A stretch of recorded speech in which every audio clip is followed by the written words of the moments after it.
Here we have the 6 spark plugs. 1, 2, 3, 4, 5, 6. We've got that off, so this should just kind of pop right off. It's covered in electrical tape, so it makes me nervous. I mean, how many threads does this have? When I bump it over, that should shoot up.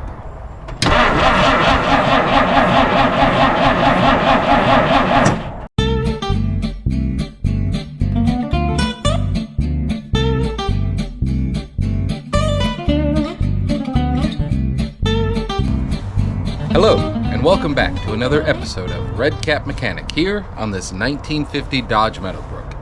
After last week's stressful situations, I think it's time that we take a break. 4 of them. I have here an order of parts that arrived. I've got 4 brake shoes for the front brakes. I have, I think, 2 that I can cobble together for the back.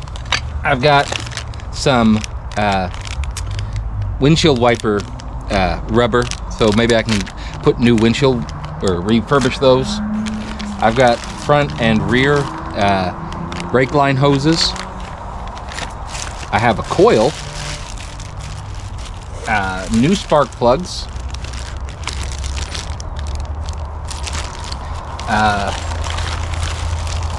the dust caps, radiator cap, wheel cylinder rebuild, brake springs. So we should be able to do some good work here today. Let's get on it. I haven't yet had the courage to look and see if the oil pan is leaking, but because I just can't take that in my heart right now to see it leaking. But let's get on to some of these electrical items. Put the new spark plugs in, new spark plug wires, new coil, which will, not that we were having an issue with that, but those looked very, very old, so I wanted to replace them to make sure that this car is working the best that it can. And they're not super duper expensive, so if we can mitigate any problems that may bring us, all the better. Still waiting on the carb rebuild kit. Hopefully that'll be in soon.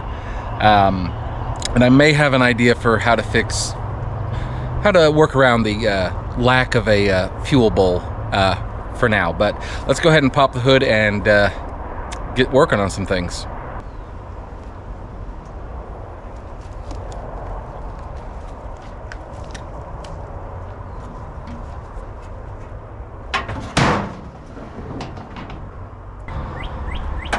I could not get the original type of plugs, so I got these, which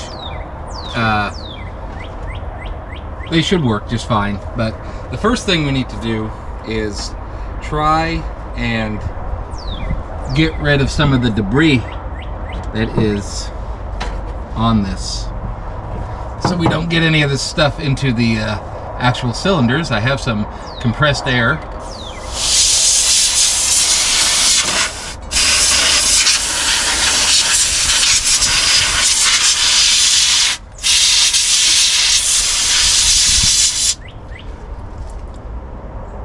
Which is working a little bit, but there's quite a bit of gunk in there. We may need a screwdriver. I also have the intake hole filled with the gloves so nothing gets in there. Let me grab a screwdriver and we'll start getting that stuff out of there. Maybe even better than a screwdriver will be this little brush here.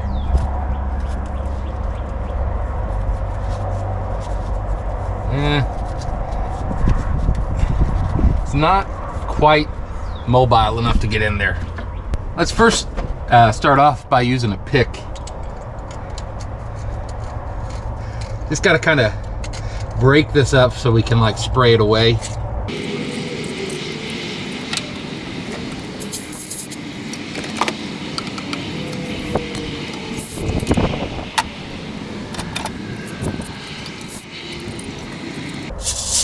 Because we don't want any of this stuff to fall into the engine. So I'm going to keep picking at it and blowing it out, and when I'm done, we'll get back. We've gotten all the debris off of these little things, so we can theoretically pull the spark plug. I need to mark the number one wire first, because that's important. I do have a paint marker. Let me grab that. We've got a white paint marker.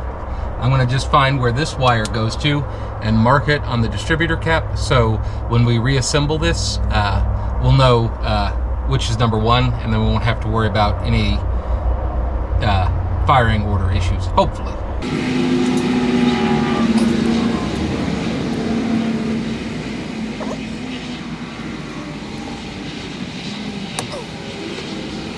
Good news, number one is on the very bottom, so very hard to get to. All right. Got it marked.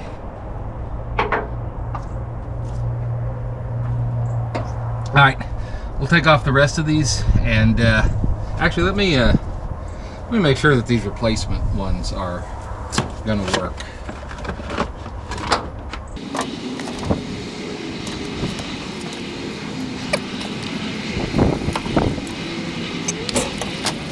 Okay, should be able to just take all these off now. Maybe.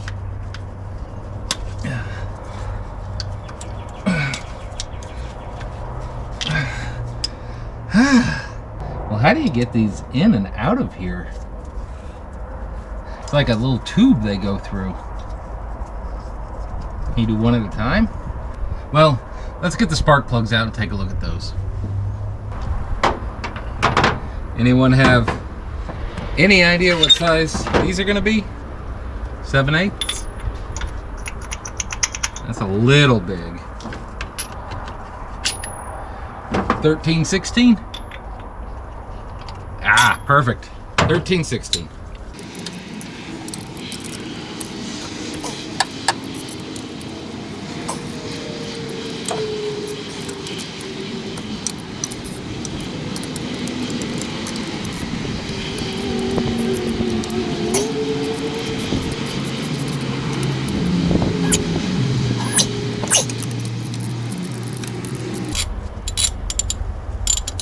All right, let's get these out and take a look at them.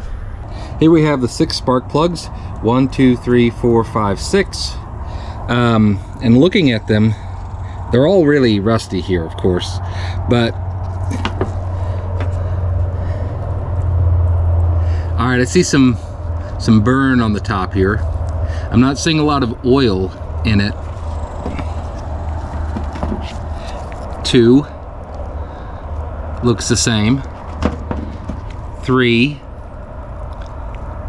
looks the same. 4 looks the same. 5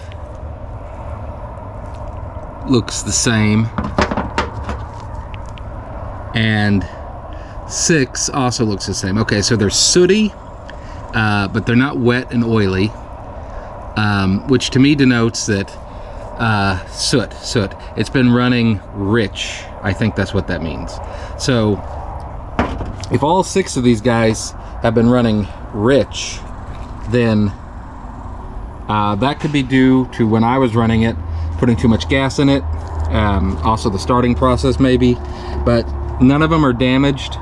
They're just old and worn. So let's see if those new ones will fit in okay. Okay, so here are the new ones I've got. They're Champion Copper Core. I read that you don't want any of the fancy ones, although these are like $250 each, but you don't want any of like the iridium core because they burn too hot for what this engine can hold. So these are just your basic Champion ones, and they look very similar.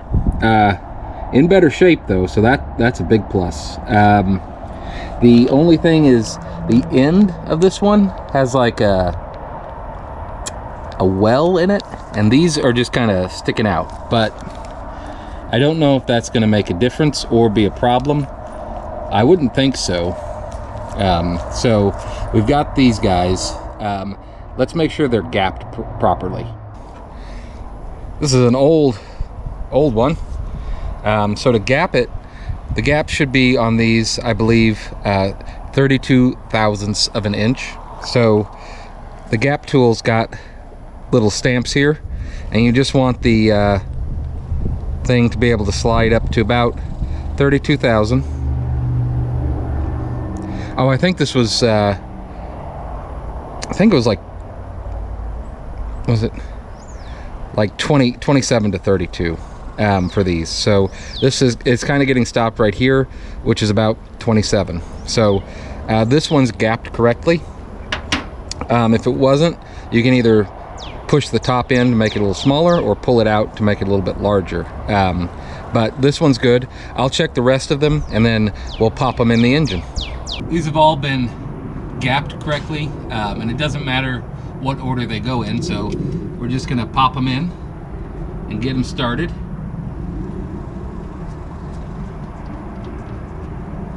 Thankfully they thread in. I was worried that there'd be a different kind of thread or something.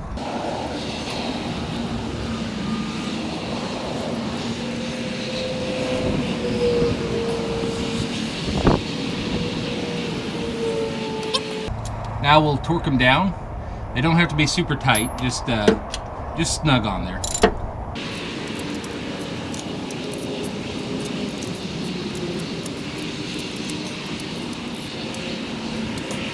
All 6 of our spark plugs are in. Way easier to do it when they're on the top than when they're on the sides, like in an 84 Ford LTD Crown Victoria. Just saying. I'd like to pause for a moment and just say how thankful I am that worked out so easily. It's nice when something that you've researched on and tried to buy the right parts for just works and goes in with the exact amount of effort and struggle that you were planning on having. It's a good feeling. Now getting these spark plug wires off is going to be a bit of a different issue. I really don't see how they went through here. And I don't want to ruin these. Okay. Yeah, it's probably best to replace these. I mean, they're functional, obviously, but we can get some clean, good ones in that will hopefully last us for many, many years to come. But there's no openings. These are just like tubes that run these guys through them. So I don't know how they can come out while keeping their heads on. I don't really want to cut these open, but I don't think I have a choice. Just because, like, these must have been slipped through here as just wires and then put together with these end pieces. Can you take these off without damaging it? No. No, you cannot. That completely destroys it. Okay, good to know. Great. Well, c'est la vie. It's 10 snips.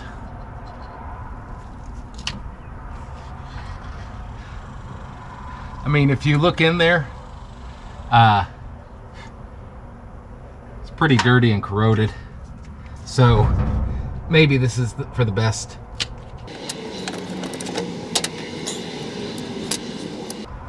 No way back now. It's okay. I don't even have a working carburetor. What am I talking about?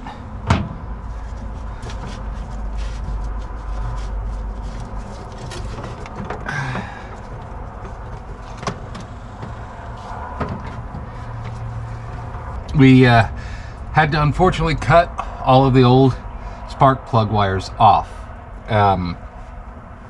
to get them out, but that's okay. So this should be running points on the distributor. Let's get you in here. So this distributor should be running points. So those periodically need to be cleaned.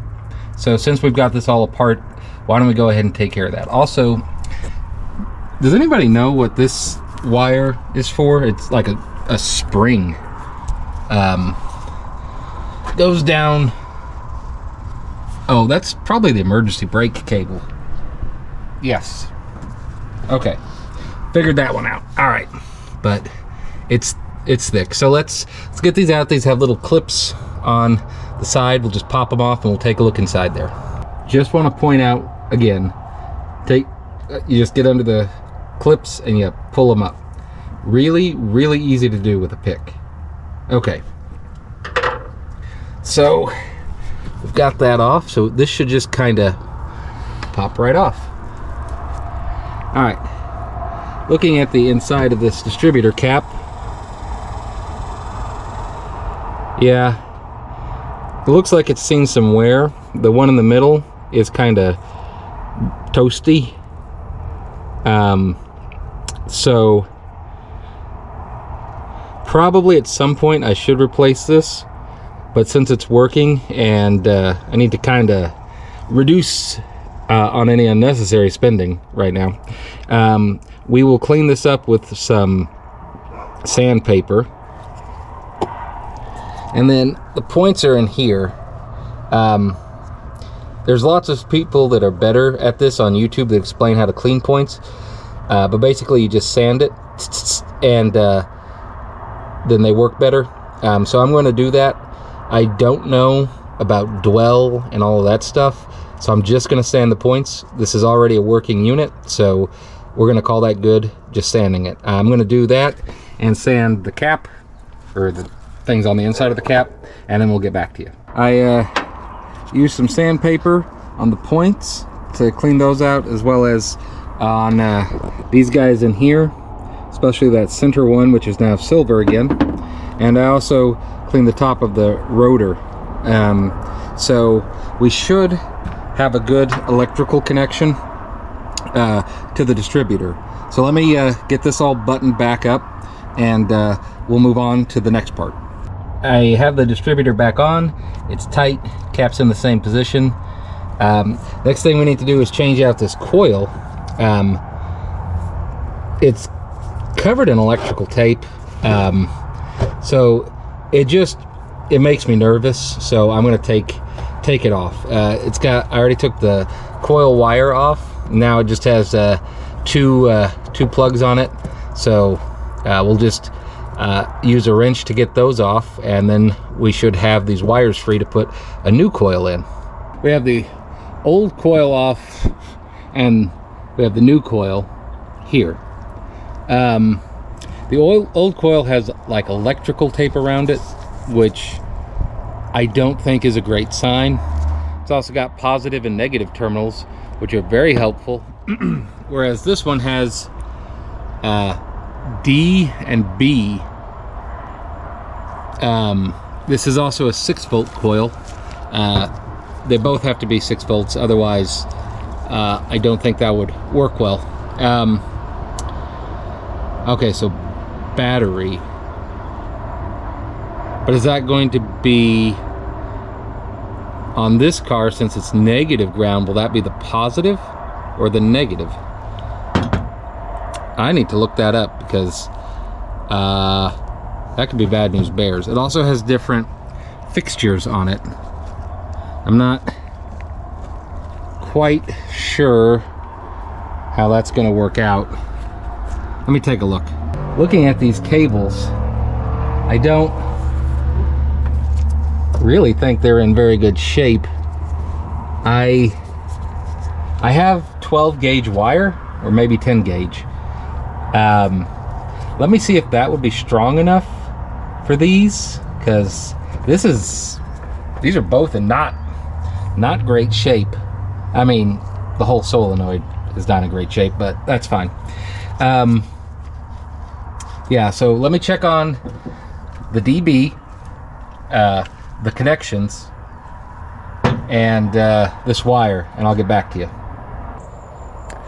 I did some research online, and D is for distributor, B is for battery. On a positive ground system, according to the research, the distributor should be the ground, the positive. The battery should be the negative, since this is reversed from what most are. So I have marked those with a paint marker to help me remember that. Secondly, these terminals are the wrong kind. So I think these things can slide onto the terminals, and that's how that works. They don't slide on very well, and I've had to kind of modify it to fit, but these aren't the terminals that are currently on the wire. So I took a strand of wire and one of these terminals, and I practiced crimping them together. So now we kind of have this thing going on. This is just a little practice run, and it seems to be holding pretty okay. And then you'd slide on, although those copper wires are in the way, it'd slide on like that. Well, you kind of get the idea. I think that's how these work. I was hoping that I wouldn't have to make modifications like this, because it makes me a little nervous to do, but that's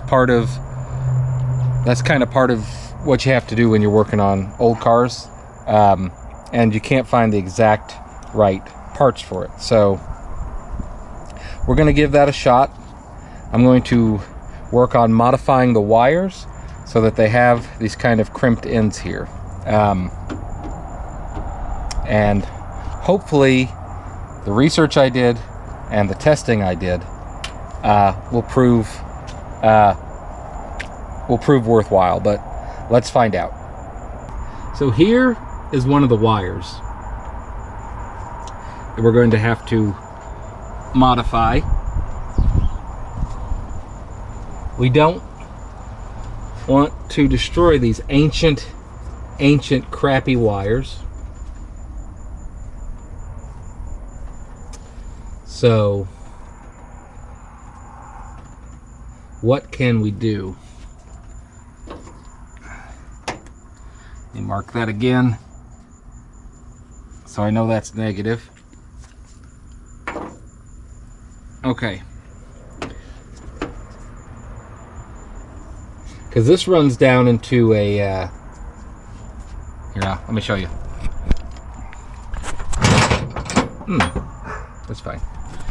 This runs down into like a whole mess of other wires that run into this big cabling system. So I can't get to like the origin of it. But maybe I can cut this part back a little bit and gain access to the wires here and put that modification on. Makes me a little nervous, but we're gonna go with it and see what happens. I mean, under this thing is just bare wire, I guess. I don't know. Okay. This doesn't look factory original to me. Oh.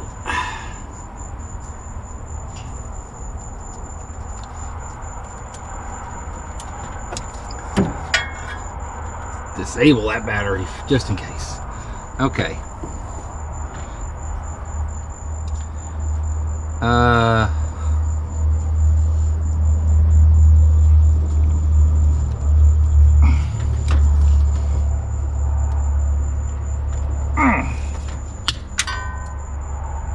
Well, that's off.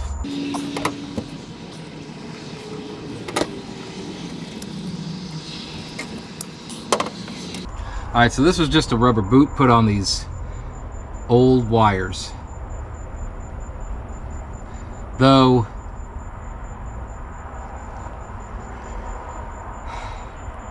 that definitely looks like a thicker gauge than the one I have. Shoot. I have some 12 gauge wire, but that's not nearly the same size, so that won't work at all, will it, Gary?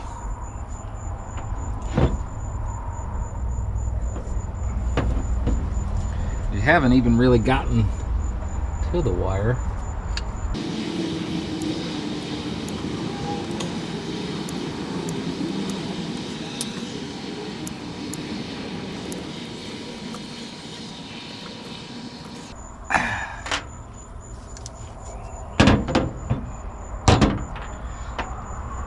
Okay, here is the bare wire.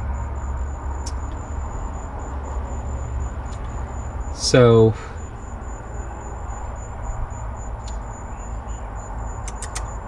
we are going to need to, because that is not going to have any chance to fit into those connectors that I have. It's way too thick. So this carries a higher current than the wiring work that I have with me is able to carry, which makes sense if this is, you know, charging it up to 50,000 volts or whatnot. I'm really, the wiring in this car is awful, Gary, awful.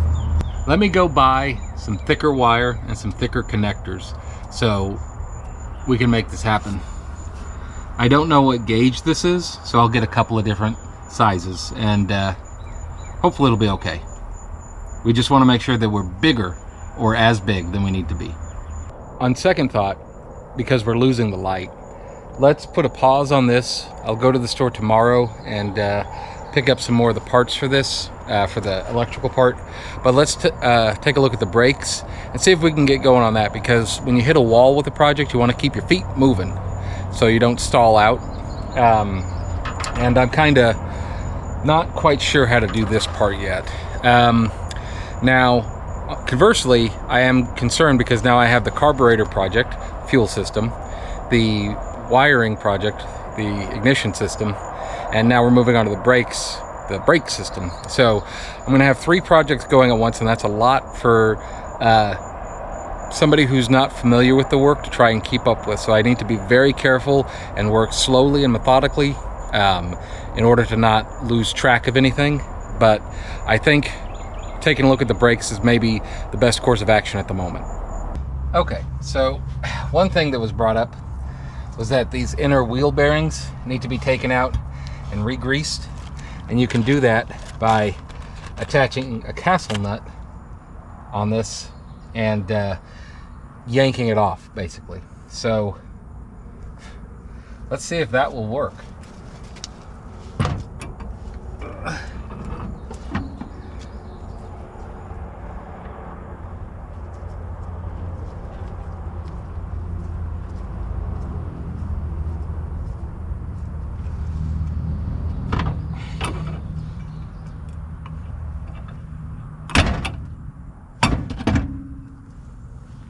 Oh, pulled the whole plate off. Ah.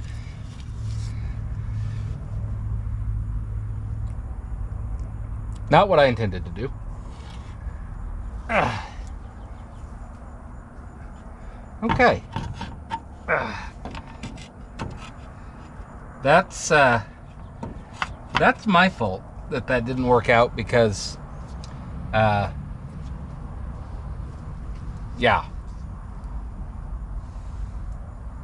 So let's try that again, but not take this plate with us when we do that.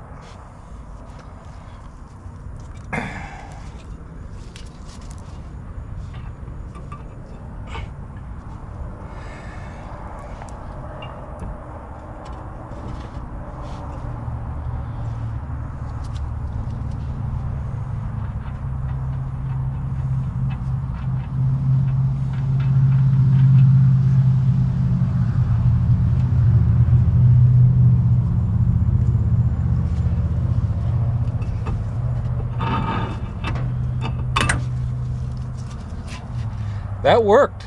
Thank you for that suggestion. That's awesome. Okay.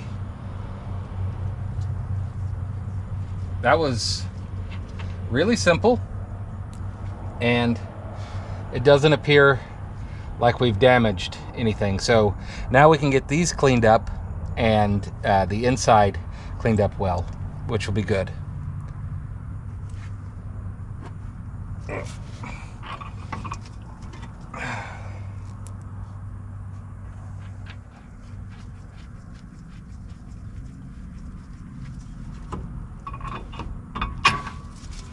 Man, that's a pro tip right there.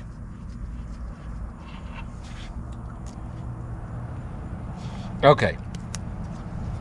So yeah, the inside of these still has some grease in it, so we'll use my favorite product, brake cleaner, kind of clean that up in a little bit. First, let's take a look at the brake cylinders here. Well, I guess we can just take this thing off. How are these affixed?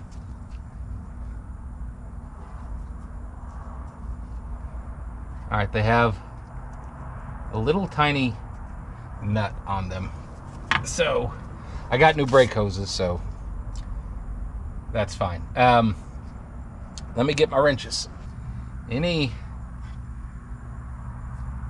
guess on what these are going to be? They look pretty small.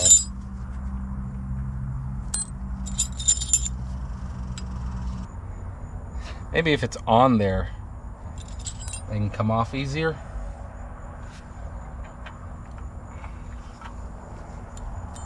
What size did I have? They are 3/8.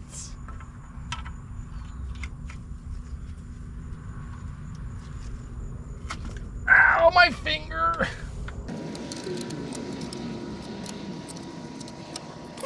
Is that moving anything or stripping things? I can't tell.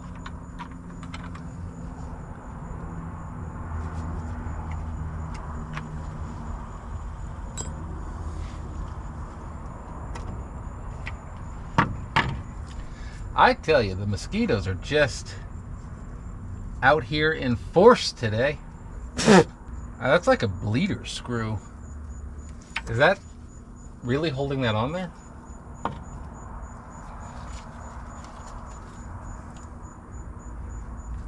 I don't see how it would necessarily be doing that.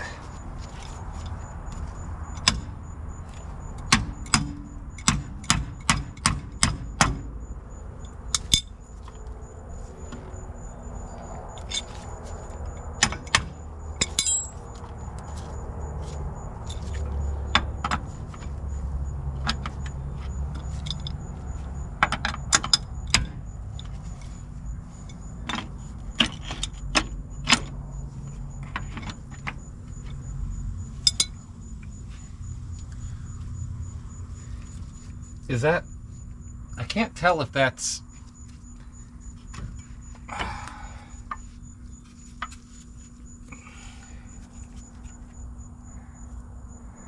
would that just pop out? Because it is a bleeder screw. I recognize that from the 84 LTD. So I don't think that would hold it in.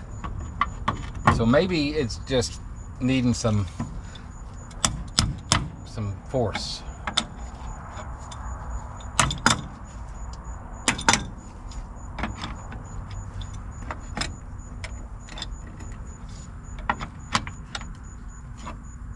Not enough to break anything. Don't want to do that.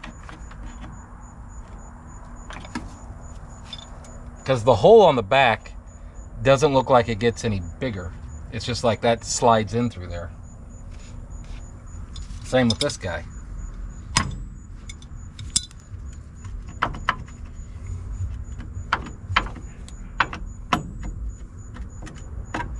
Okay.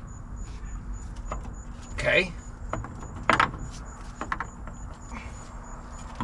Are you? Oh, you know what? You've got this hose on you. Shoot, how do you get a brake hose off?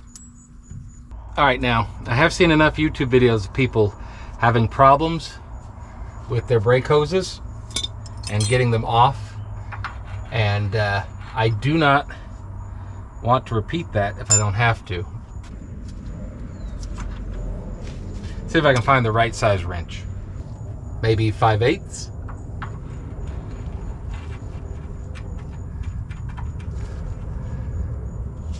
Okay.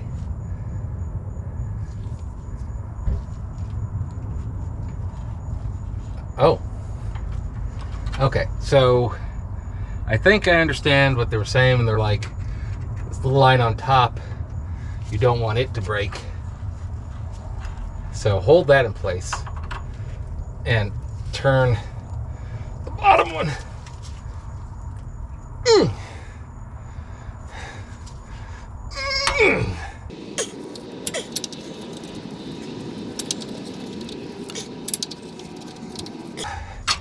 Okay, I think we're making some movement here.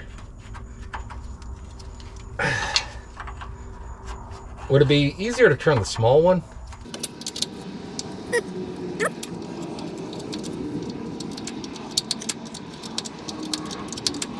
Alright, I don't see the line twisting as I'm doing this, so I'm hoping this is okay.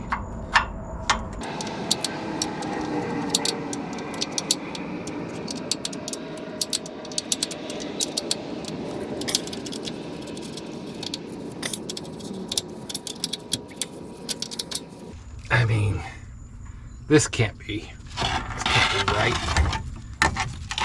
I have a new one of these, keep in mind. Okay.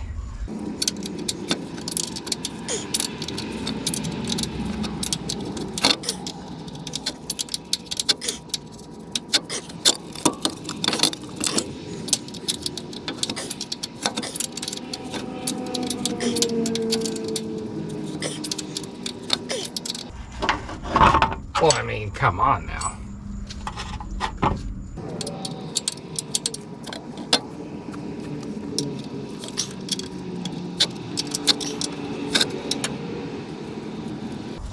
I mean, how many threads does this have?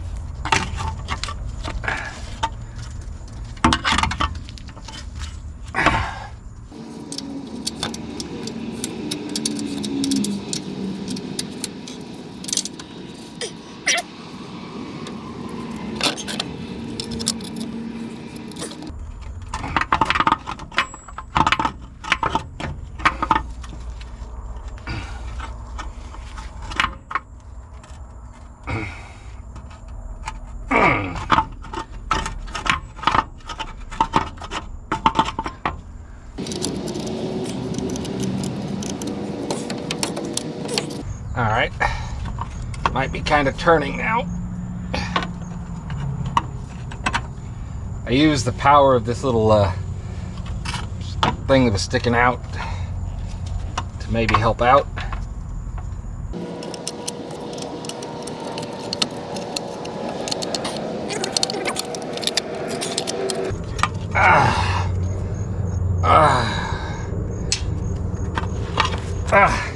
See? Real easy. All right, we've got our dual wheel cylinders out now. We have our plate off, and we have the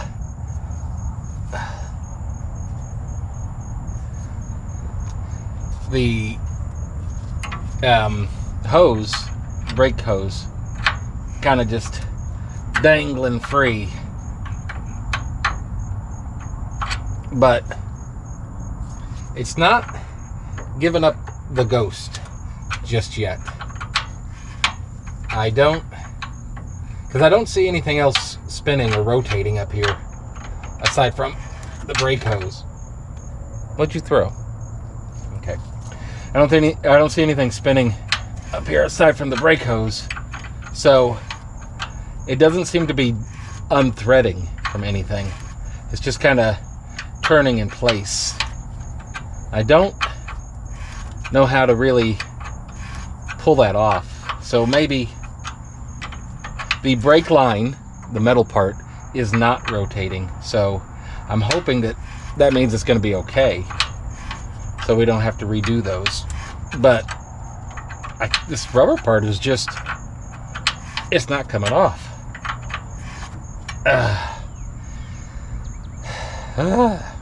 Okay, so let's take a look at our wheel cylinders. We've got this inner piece, very shallow on these half-size ones, that I thought there was supposed to be a spring in here.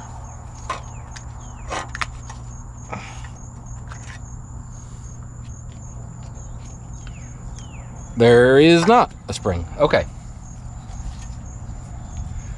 So the bottom one's red, and the top one's red as well. It's just covered in gunk. So we'll need to clean those out. And there's a little piston in here that moves forward when you apply the brakes to press it up and into the shoe. So we'll clean these out with some brake cleaner and try to make sure that they're honed with some sandpaper. And then I have new rubber boots for them to keep them clean. And they should be good to reinstall. This brake hose, I kind of thought it was just going to come off as you untwisted it, but we're not getting that. Maybe you got to pull on it.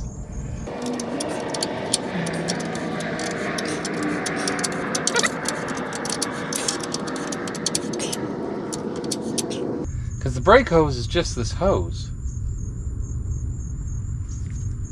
It actually still seems pretty pliable, so maybe it did not need to be replaced, but always safe than sorry for the brake parts. Let's work on cleaning the wheel cylinders. We'll take our handy dandy brake parts cleaner, use it on some brake parts.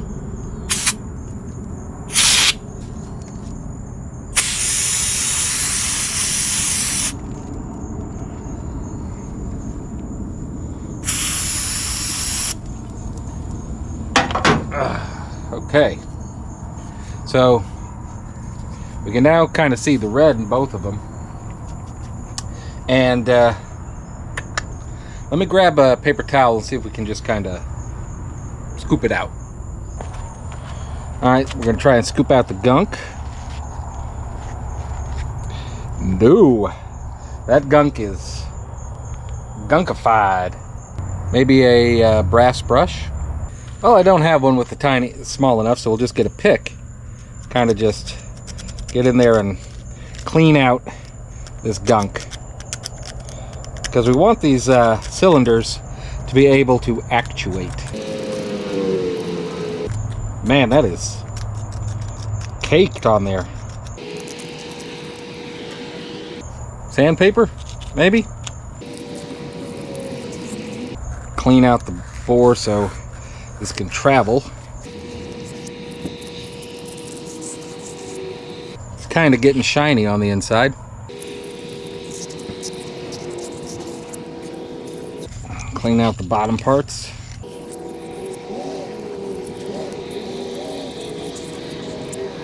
I'm going to keep working on this the rest of the night, and we'll get back with you tomorrow when we have a little bit more light.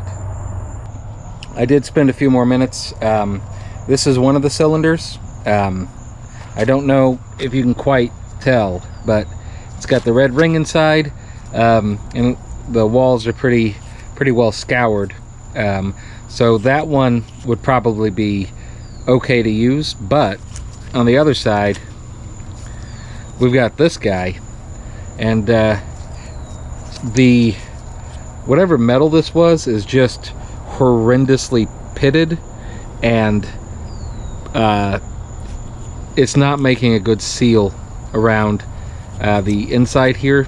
So it's not like this is necessarily gunk, it's like rust almost. So I'm not sure this would work as one of the wheel cylinders in the future. So because the brake system is critical to driving a car safely, I'm gonna just reorder new ones, so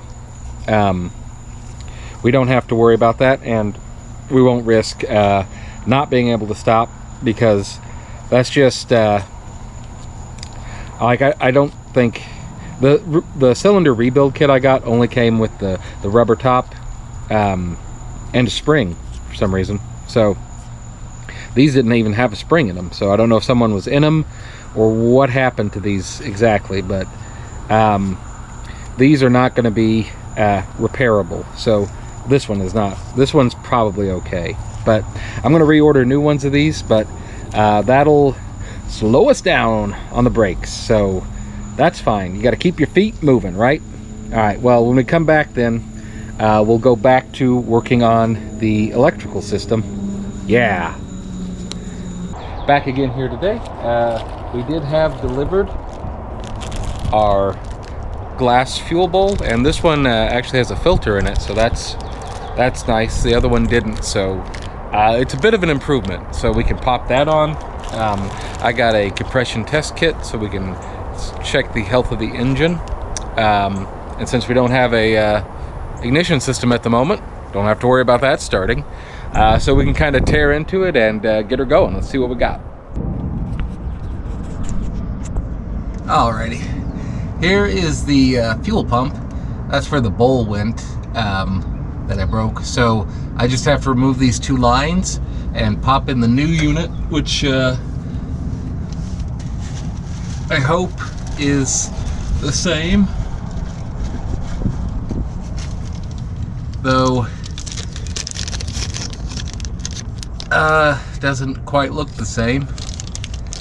Doesn't quite look the same at all, does it? Shoot. Maybe I'll just put the bowl in. That might just be easiest. Okay, I got the new bowl in. The filter that came with it wouldn't fit in there. It wouldn't like plug into that little thing, so this is how it was originally on there with it's got like a little filter screen on it, so we'll use that. But we've got this in there, so repair completed.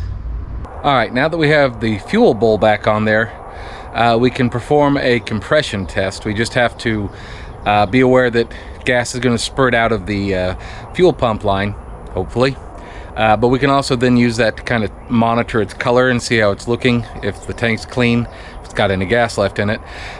And the compression test will give us a good sense of how healthy the engine is. So let me get that set up and we'll get right on it.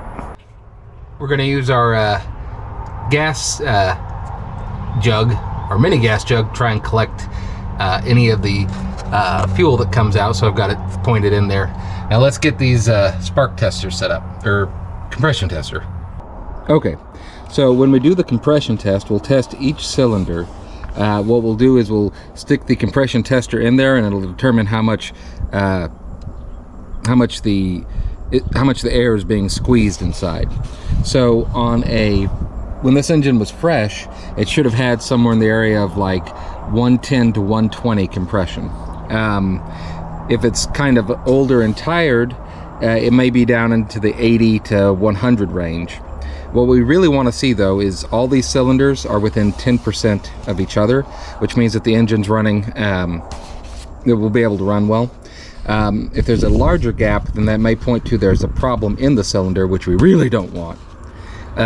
Additionally, if any of these are kind of low, we're going to start off by doing a dry test, and if they're low, then we can put just a little bit of oil down there, which will wetten the rings, and that'll tell us whether it's valve or rings issue. Because if it changes, then that means that the oil in the wet test helped the rings, so the rings might be a little worn.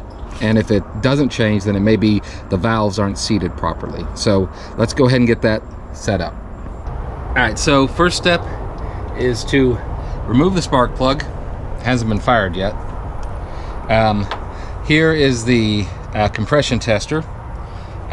Into one end of it, we pop this guy. And then this other end should screw into here.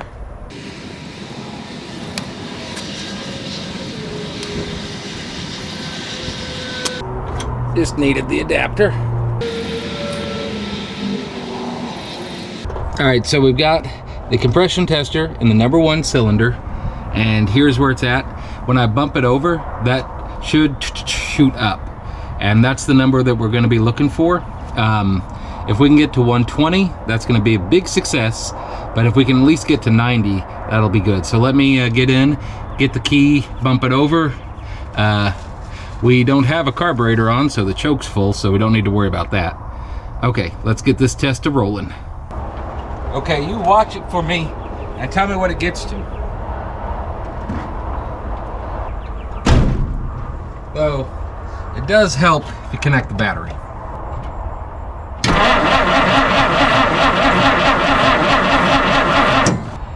Okay, we're at see 70, we're at 80.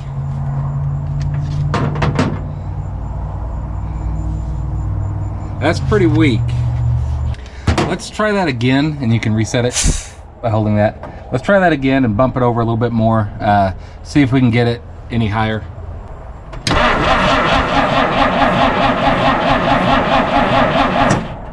Okay, it's consistent at 80. All right. I'm going to test the rest of these guys, and we'll get back to you. All right, some updates. It does not look like any fuel got pumped out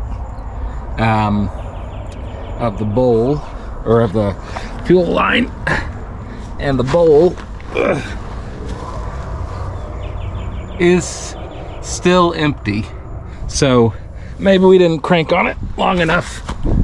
But all right, so we had cylinder 1 80, cylinder 2 100, cylinder 3 80, cylinder 4 90, cylinder 5 90, cylinder 6 80, which is a 20-point range, or about 22%, which is unhappy face. So that signifies to us that there is either something worn and wrong with the engine.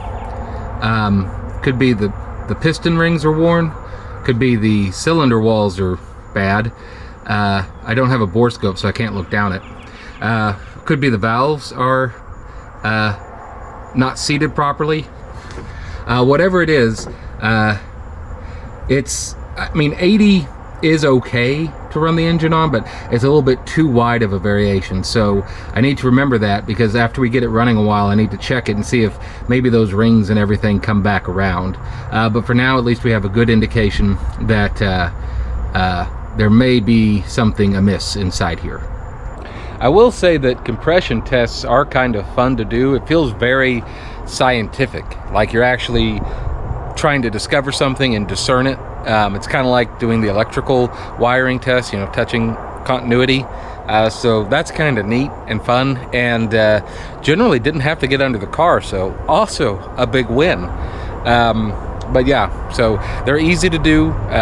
Took about 5 minutes, and it can give you some really good information. So yeah, if you have an older car, I recommend it.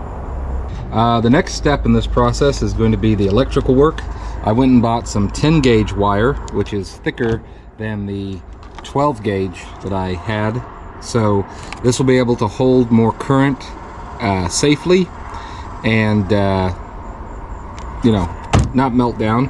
I also got larger butt connectors. Insert laugh. These hold 10 and 12 gauge wire, so that should slide onto the end of that wire. And then I got 12 gauge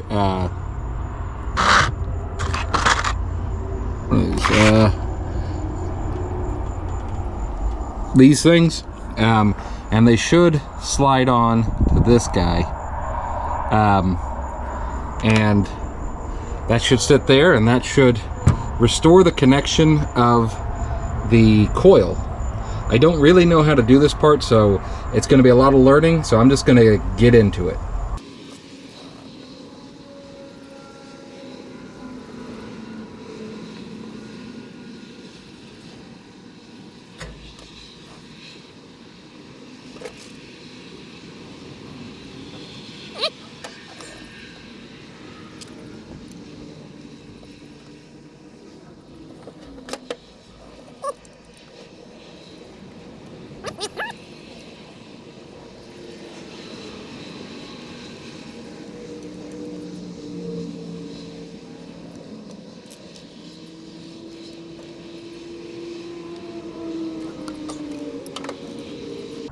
That's awful.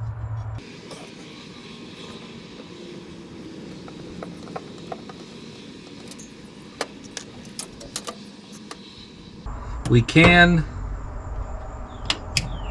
test the continuity of this, I think.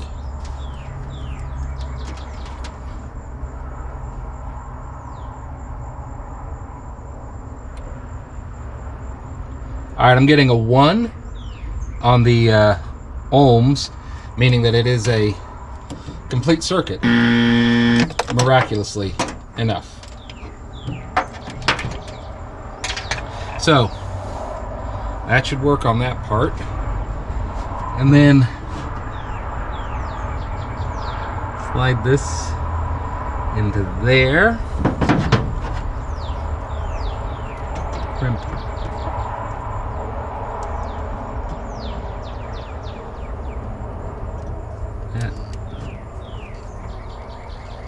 Down.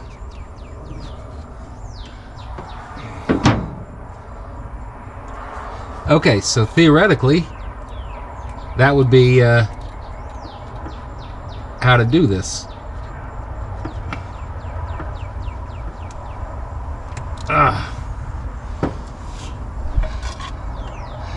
Now, isn't that some beautiful wire work? All right, I'm going to get it done to the other side as well, and we'll get back to you. Okay, well, that took a long time, but that's okay. I ended up replacing the entire old wire with a new one. It's a 12 gauge wire. The problem is this wire is underneath at the bottom of this distributor is where it connects. So it makes it very, very challenging to get to, but that's okay. Alrighty, so I need to just plug this into here, and then this coil should be working, so let me go ahead and do that.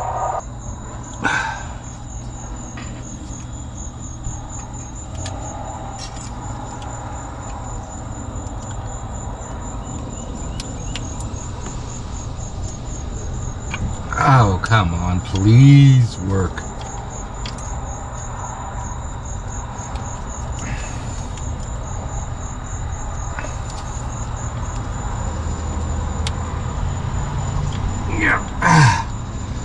Okay, that should be a functioning coil now, so we can now connect the coil wire to the distributor and get the spark plugs back in place. I'm going to go ahead and take care of that, and if anything else happens, I'll bring you back. Alright, so the firing order for this vehicle is 153624. So I connected the number 1 spark plug, to number 1 up there. However, there is a problem. This spark plug set that I ordered for this vehicle, these are way too short. So only 2 of them are really long enough to reach where they need to go. So that's what that is. So that's not gonna work. One of the huge things that I've been having a problem with is getting the right parts. So for example, I got some spark plugs that were supposed to fit, guaranteed fit, but they didn't.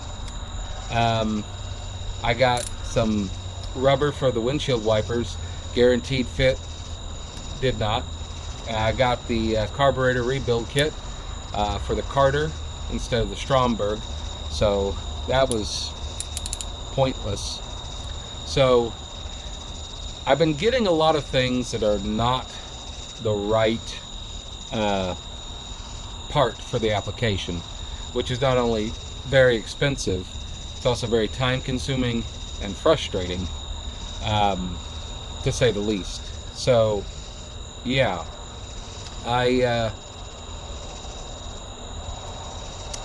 I guess, yeah, I pretty much lost the light for this week, so kind of out of time. We didn't really get a whole lot done. We found out that we're still missing some things. I'm going to have to pick up some more spark plugs. Hopefully these will fit. We did get the spark plugs in, so that's a victory. The brake parts, I'm going to have to wait on putting them in until we can get the wheel cylinders. I ordered them. The carburetor rebuild kit, that's on the way. So right now I'm just kind of waiting for a lot of these specialty parts to come in, and just doing the best I can with the resources I have available. So I do think we made some good progress today. I was happy that we got the compression test done. That was nice. So and I really appreciate all of the thoughts and feedback and comments that you guys have been giving me. They've been really helpful in terms of understanding a beautiful classic car like this, because there's a lot of things that have changed over the years. So thank you for your help on that. And I hope you guys have a wonderful week, and we will see you next time on Red Cap Mechanics.